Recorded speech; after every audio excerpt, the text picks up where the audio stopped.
경고했어. 더 이상 다가오면.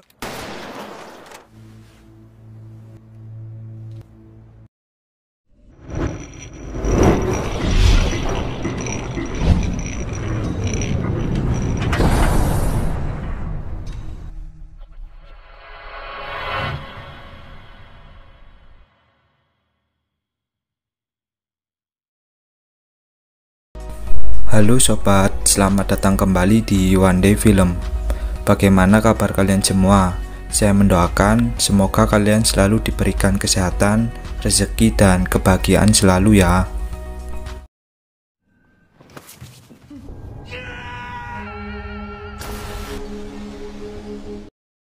Episode ke-8 kali ini kita diperlihatkan peserta permainan yang berhasil melewati permainan kaca sebelumnya. Di sini terlihat tetesan darah yang entah itu darah dari siapa. Dan Squid Game episode ke-8 pun dimulai.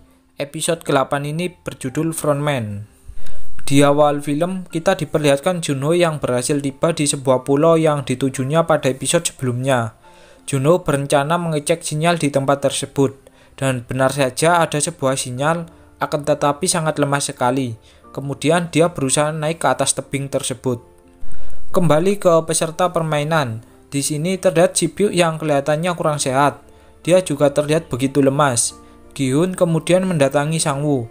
Di sini Gi-hun memarahi Sang-woo karena perbuatannya yang membunuh peserta permainan sebelumnya. Sang-woo beralasan kalau dirinya takut peserta tersebut tak mau melangkah maju seperti Deok-soo.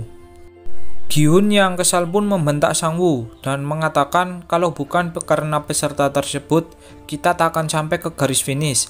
Lagian kaca yang harus dipijak tinggal satu langkah lagi. Gi-hun pun juga mengatakan bahwa peserta tersebut membantu mereka memilih beberapa kaca, tapi kenapa kau malah mendorongnya? Sang-woo dengan sifat egoisnya mengatakan bahwa dia tak peduli dengan orang lain. Dia hanya ingin keluar dari tempat tersebut dengan uang yang ada di atasnya. Kemudian Sang-woo mengejek Gi-hun yang begitu bodoh, dan sebab itulah Gi-hun memiliki kehidupan yang sengsara. Gi-hun pun kemudian mengatakan bahwa dirinya memang tak sepintar Sang-woo, akan tetapi dirinya masih punya rasa kemanusiaan terhadap orang lain, bukan seperti Sang-woo yang hanya memikirkan hidupnya sendiri. Sang-woo yang mendengarnya pun terdiam. Tiba-tiba datang 3 petugas bertopeng yang memberikan hadiah spesial kepada para finalis permainan, dan menyuruh mereka mengganti pakaiannya dengan pakaian yang dibawa pria bertopeng. Terlihat Ji-Byuk yang mengganti pakaiannya. Ternyata ada sebuah kaca yang menancap di perut Ji-Byuk. Kalau diingat-ingat, episode sebelumnya setelah permainan berakhir, terjadi ledakan kaca, dan mungkin itulah perut Ji-Byuk tertancap kaca. Ji-Byuk dengan rasa kesakitan pun menarik kaca tersebut dari perutnya. Kemudian dia merobek bajunya dengan harapan dapat menghentikan pendarahan di perutnya.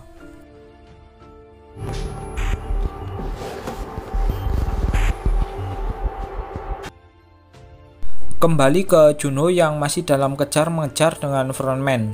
Di sini Junho masih belum sadar jika dirinya sedang dikejar oleh tim Frontman. Frontman yang tiba di sebuah pulau melihat tabung oksigen milik Junho. Frontman pun menyuruh anak buahnya untuk mengejar Junho. Junho yang berhasil naik ke atas tebing menemukan sedikit sinyal lebih banyak dari sebelumnya. Dia kemudian menghubungi kepolisian setempat dengan harapan polisi setempat dapat menjemputnya. Namun sialnya jaringan Junho mulai putus-putus yang mengakibatkan informasi yang diberikan Junho tak tersampaikan secara penuh. Junho yang merasa tak ada waktu lagi mengirimkan video dan foto yang diambilnya saat menyamar di permainan. Ternyata Gi-hun, Sang-woo, dan Ji-Byuk diberikan hadiah spesial yaitu makan malam bersama. Mereka dihidangkan dengan makanan-makanan yang begitu lezat.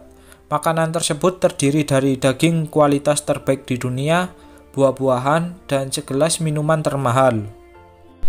Gi-hun dan Sang-woo sangat lahap sekali saat memakan makanan tersebut. Kembali ke Junho, ternyata foto dan video yang dikirimnya gagal. Kemudian dia berusaha mengirimkannya lagi, namun keberadaannya diketahui oleh petugas bertopeng. Gi-hun dan Sang-woo saling melihat satu sama lain, yang terlihat mereka saling memiliki dendam satu sama lain. Gi-hun melihat Ji-Byuk yang hanya memakan dagingnya satu potongan saja.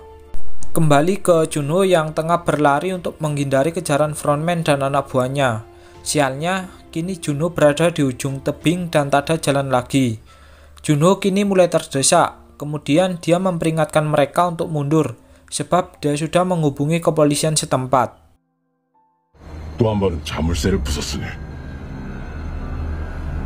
이제 그쪽 Kembali ke Gi-hun, Sang-woo, dan Si-byuk yang telah selesai makan malam. Di sini terjadi hal yang aneh, di mana petugas pria bertopeng memberikan pisau ke mereka bertiga, dan makan malam pun selesai. Mereka dibawa kembali ke tempat peristirahatan mereka masing-masing.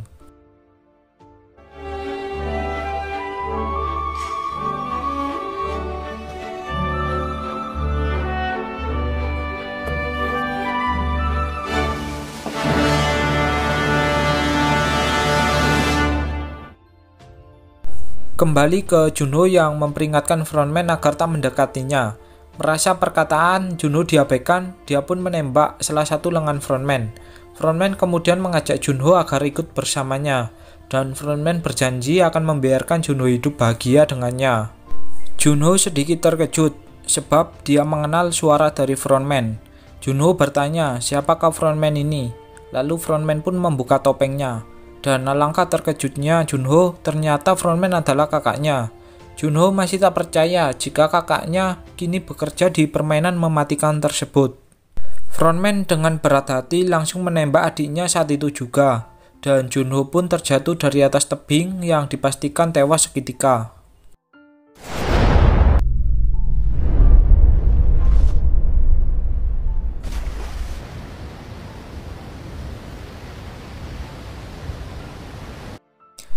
Kembali ke Gi-hun, Sang-woo, dan Si-byuk yang berada di ranjang mereka masing-masing. Gi-hun yang merasa Si-byuk sedang tak sehat berusaha mendatanginya. Gi-hun bertanya ke Si-byuk tentang apa yang terjadi kepadanya dan mengapa dia tak menghabisi makanannya. Si-byuk pun beralasan kalau dirinya baik-baik saja dan tak suka dengan rasa daging yang dimakannya.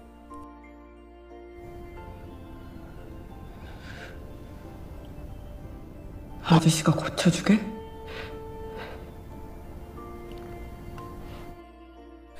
Kemudian Gi-hun berencana mengajak Si-byuk untuk bekerja sama membunuh Sang-woo dan membagi uang tersebut jika mereka memenangkan permainan ini. Si-byuk kemudian mengganti topik pembicaranya. Dia bertanya kepada Gi-hun apa yang dilakukannya jika memenangkan permainan ini. Gi-hun pun menjawab kalau dirinya akan melunasi hutangnya, kemudian membeli toko untuk ibunya, dan terakhir dia ingin menjadi seorang ayah untuk anaknya. Si-byuk kemudian bertanya lagi tentang umur anaknya, dan Gi-hun mengatakan bahwa anaknya berumur 10 tahun, dan Si-byuk pun mengatakan bahwa adiknya juga berumur 10 tahun juga. Si-byuk menginginkan Gi-hun berjanji kepadanya, apabila dia mati, maka jagalah adikku. Belum sempat berjanji, Gi-hun berencana membunuh Sang-woo yang tengah tertidur di ranjangnya. Saat hendak melangkah lebih maju, tiba-tiba Si-byuk mengatakan bahwa Gi-hun bukanlah seorang pembunuh. Gi-hun bukan seperti mereka. Gi-hun yang mendengarkannya pun bersedih. Saat Gi-hun berbalik arah, dia terkejut sebab Si-byuk mulai tak sadarkan diri. Saat dicek, ternyata Si-byuk memiliki luka di perutnya yang begitu parah, dan pendarahannya pun tak berhenti. Gi-hun yang panik pun meminta petugas untuk membawa Si-byuk ke rumah sakit. 형님 도와주세요. 피를 많이 흘렸어요.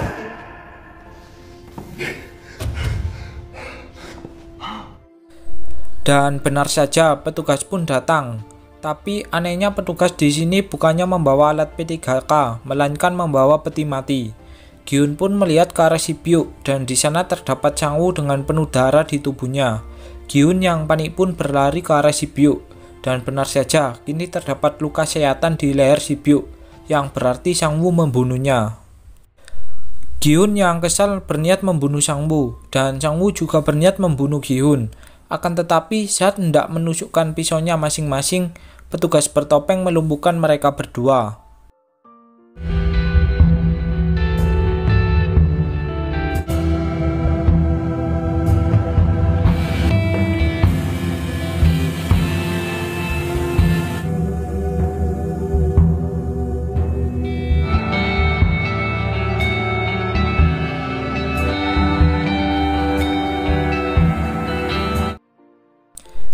Kembali ke frontman atau kakaknya Junho yang terlihat sangat bersedih atas kematian adiknya.